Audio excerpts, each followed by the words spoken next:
नहीं है। थोड़ा देर के लिए हम लोग आनंद का पाने का प्रयास करते हैं, लेकिन शाम को आके थक जाते हैं। समझ रहे ना? इसीलिए महाप्रभु क्या कहते हैं मालूम है? भालो ना खाइबे यार, भालो ना परिबे। क्या कहते हैं बंगाली कारागर আছে নাকি? আপনি বাঙালি? আরে আমি ভাবছিলাম মারওয়াড়ি। যাই হোক, तो महाप्रभु क्या कहते हैं? भालो ना खाइबे यार, भालो ना परिबे। भालो समझ रहे हैं ना? हाँ, भालो का मतलब होता है आजकल का जो लोग जो जिसको भालो कहता है, अच्छा कहता है ना, 5 स्टार होटल में जाके खाएंगे, उधर खाएंगे। हमारा पास एक आदमी था डॉक्टर, उसका सैलरी था 25,000 दिरहम। तो हर महीने का आखिर में इधर उसका 10,000 रुपये कर्जा होता है, 10,000 दिरहम कर्जा रहता है। तो मेरे को कहता है भाई सैलरी पूरा खत्म हो गया, कर्जा हो गया 10,000। मैंने बोला तुम हर महीने में तुम्हारा कर्जा क्यों होता है? कहता हम वो उधर डानाट में खाता है। समझ रहे हैं ना? अरे 25,000 रुपये कोई पूरा जिंदगी भर नहीं कमा पाता है, और उसका हर महीने में 25,000 खर्च होगा और 10,000 कर्जा होता है। समझ रहे हैं? तो कहते हैं इस तरह का खाना, इस तरह का जिंदगी नहीं जीने का। भालो ना खाइबे यार, भालो ना परिबे। आपको पहनने के लिए जो जरूरत है उतना पहनिए, सादा सीधा कपड़ा। समझ रहे हैं ना? आपको इज्जत ढांकने के लिए, आपको सुंदर देखने के लिए जितना जरूरी है उतना कपड़ा पहनिए। वो 1000 रुपया, लाखों रुपये वाला महंगा कपड़ा पहनने का जरूरत नहीं है, और उसमें शांति भी नहीं है। जितना महंगा कपड़ा उतना शरीर का कष्ट। आप देखिए किसी शादी विवाह में जाते हैं ना, तो शेरवानी पहनता है ना, एक शेरवानी कितना कीमती होता है। और माता लोग पहनता है क्या, बनारसी है क्या क्या 50,000, 60,000, 20,000 ऐसा साड़ी पहनता है, और रोबोट का तरह चलता है। और ब्यूटी पार्लर में के सांस धस के आता है, और ये साड़ी को ऐसा लगाता है ना, राजा महाराजा ऐसा लगाता है। और शादी विवाह में जब जाते ऐसा रोबोट का तरह चलते, इधर उधर नहीं हिलता है। इधर उधर अगर थोड़ा सा हिल गया खराब हो जाएगा, डिजाइन खराब हो जाएगा। समझ रहा है ना? और ये शादी में जाके थोड़ा 1-2 घंटा उधर ही रहेगा, इधर ऐसे करेगा थोड़ा, और खा के घर में जब आएगा ना वो पूरा थक जाता है। थक गए, लेकिन उधर कुछ काम नहीं किया ना, कुछ परिवेशन किया किसी को, कोई सेवा कुछ भी नहीं किया, सिर्फ जाके खा के आया, थक गया। और शेरवानी पहनने वाला भी ऐसा घूमते रहता है, सेल्फी मेल्फी उठाता है और फेसबुक पे अपलोड देता है, वो भी परेशान। काम कुछ नहीं है फिर भी परेशान, फिर भी थक जाता है। क्यों? क्योंकि वो जो 1000 का बोझा जो शरीर में डाल दिया ना, वो पूरा उसको थका दिया। अगर सादा सीधे कपड़ा पहन के जाएगा तो उसको कोई थकावट नहीं आता है, बिल्कुल सिंपल है। आप देखिए ना, सादा सीधे कपड़ा, सूती के कपड़ा पहन के देखो, और महंगा वाला आप पहना ना आप लोगों ने, कोट मोट टाई माई पहन के पूरा सांस बंद हो जाता है, ऐसा लगता है। इसलिए महाप्रभु ने बताया सिंपल लाइफ, सिर्फ प्रभुपाद कहते हैं सिंपल लाइफ हाई थिंकिंग, सादा सीधा जिंदगी गुजारो और सोचो बहुत ऊंचाई। ऊंचाई का मतलब वो बड़ा बड़ा बिल्डिंग बनाने वाला उसको ऊंचाई सोच नहीं कहते हैं। हाँ, अपना जिंदगी को उद्धार किस तरह से करना है उसी की कहते हैं ऊंचा सोच, सिंपल लाइफ हाई थिंकिंग। और महाप्रभु ने भी बताया भालो ना खाइबे यार, भालो ना परिबे। तो क्या करना है फिर? हृदयते राधा कृष्ण सर्वदा सेविबे। निताई गौर प्रेमानंदे हरि बोल। महाप्रभु कह रहा है। तो धर्म का हिसाब से हम लोग अगर चलेंगे फिर क्या नहीं होगा, जिंदगी में कभी कष्ट नहीं आएगा। नहीं तो कष्ट और कष्ट ही, भगवान ने बताया दुखालयम अश्वासतम। तो आनंद पाने के लिए कहाँ जाना पड़ेगा फिर? भगवान के पास। क्यों? क्योंकि भगवान का नाम क्या है? सच्चिदानंद। समझ रहे हैं ना? सच्चिद और आनंद का विग्रह, मूर्तमान विग्रह भगवान सच्चिदानंद, भगवान श्री कृष्ण। तो भगवान से अगर हम लोग जोड़ गया तो फिर हमको क्या मिलेगा? आनंद मिलेगा। और शांति कहाँ मिलेगा? भगवान को निमंत्रण किया तो।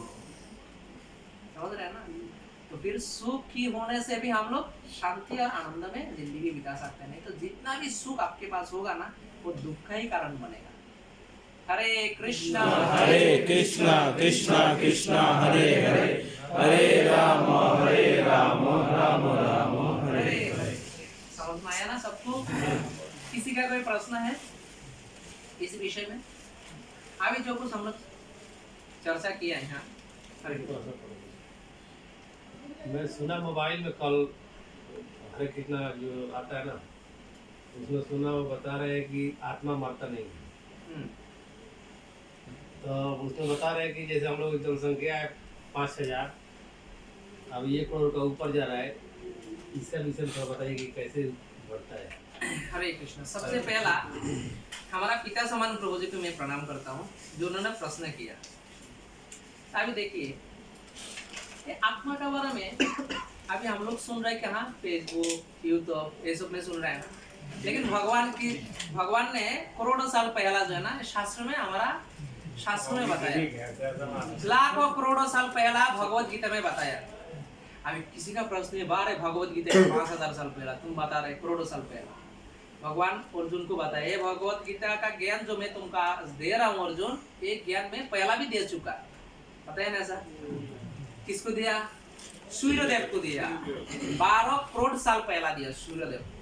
कितना करोड़ साल? 12 करोड़ साल पहला सूर्यदेव को भगवत गीता का ज्ञान भगवान ने दिया। फिर उसके बाद उन्होंने मनु महाराज को दिया, उनका पुत्र मनु। फिर मनु ने दिया इक्ष्वाकु, राजा इक्ष्वाकु। और ये राजा इक्ष्वाकु का वंशधर में वंश में भगवान श्री रामचंद्र आए, इसीलिए कहते हैं इक्ष्वाकु वंश। रामचंद्र है ना, रघुवंश कहते हैं ना, सूर्य वंश, रघुवंश, इक्ष्वाकु वंश। क्यों? क्योंकि वो सूर्यदेव का बेटा है मनु, मनु का बेटा इक्ष्वाकु।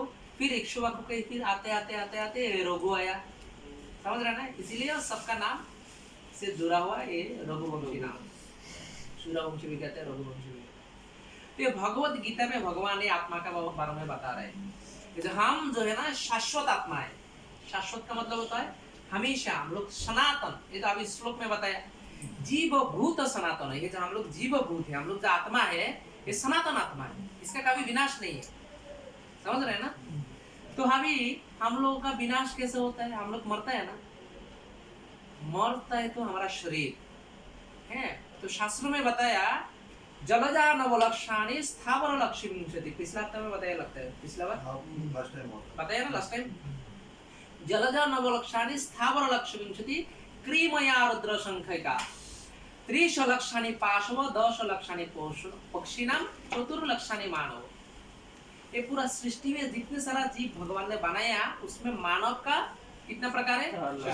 4 लाख प्रकार के मानुष मनुष्य है, मानव है। तो अभी देखो सब मरता है, 84 लाख प्रकार का प्रकार सिर्फ आत्मा है, और एक एक प्रकार में कितना करोड़ है, समझ रहे ना? समझ लीजिए 84 लाख में एक है पक्षी, तो पक्षियों में बताया कितना? 10 लाख किस्म का। तो एक एक किस्म में भी बहुत सारा, जैसे कौवा एक किस्म का होता है ना पक्षियों में, तो कौवा एक है नहीं, करोड़ों कौवा है, एक एक किस्म में करोड़ों करोड़ों प्राणी, समझ रहे ना? जैसे शेर, पशुओं में एक शेर है, शेर 1-2 है, करोड़ों शेर, करोड़ों संख्या में। तो इसी प्रकार सब आत्मा, इसका जो शरीर नाश हो जाता है, ये शरीर नाश होने के बाद एक दूसरा शरीर प्राप्त होता है। तो जितने सारा जीव है 84 लाख प्रकार का जीव है, उसी में ये एक जब समाप्त हो जाता है दूसरा शरीर प्राप्त कर लेता है, समझ रहे हैं? फिर और एक उनका शरीर नष्ट होता है, फिर और एक शरीर उनको प्राप्त हो जाता है।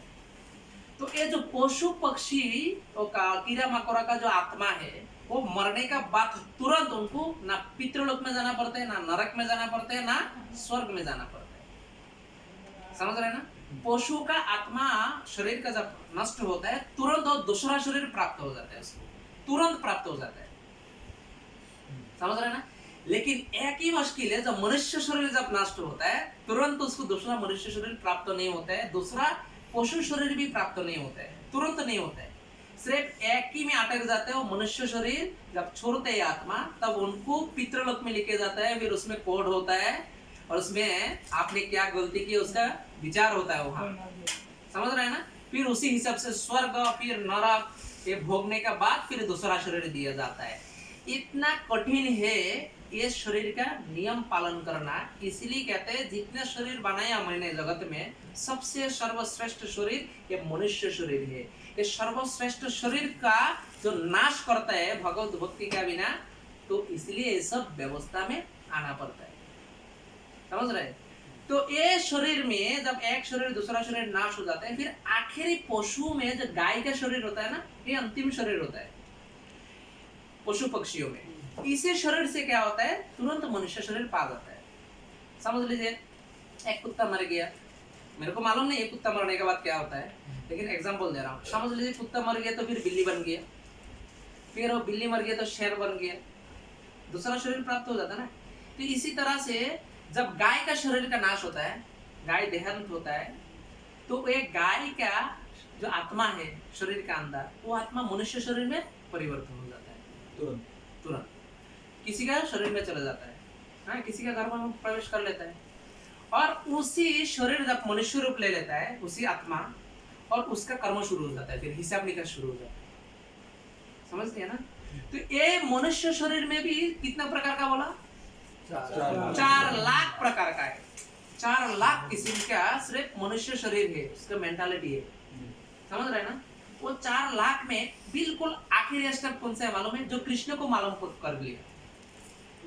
कृष्ण भगवान को जिसने जान लिया कृष्ण ही परमेश्वर है, वो समझ लीजिए 4 लाख स्टेप में 4 लाख वाला नंबर में है, लास्ट में जो कृष्ण को जानता है। इसलिए कहते हैं मनुष्याणाम सहस्रेषु कच्चित् यदति, भगवत गीता में बता रहा है। ये जो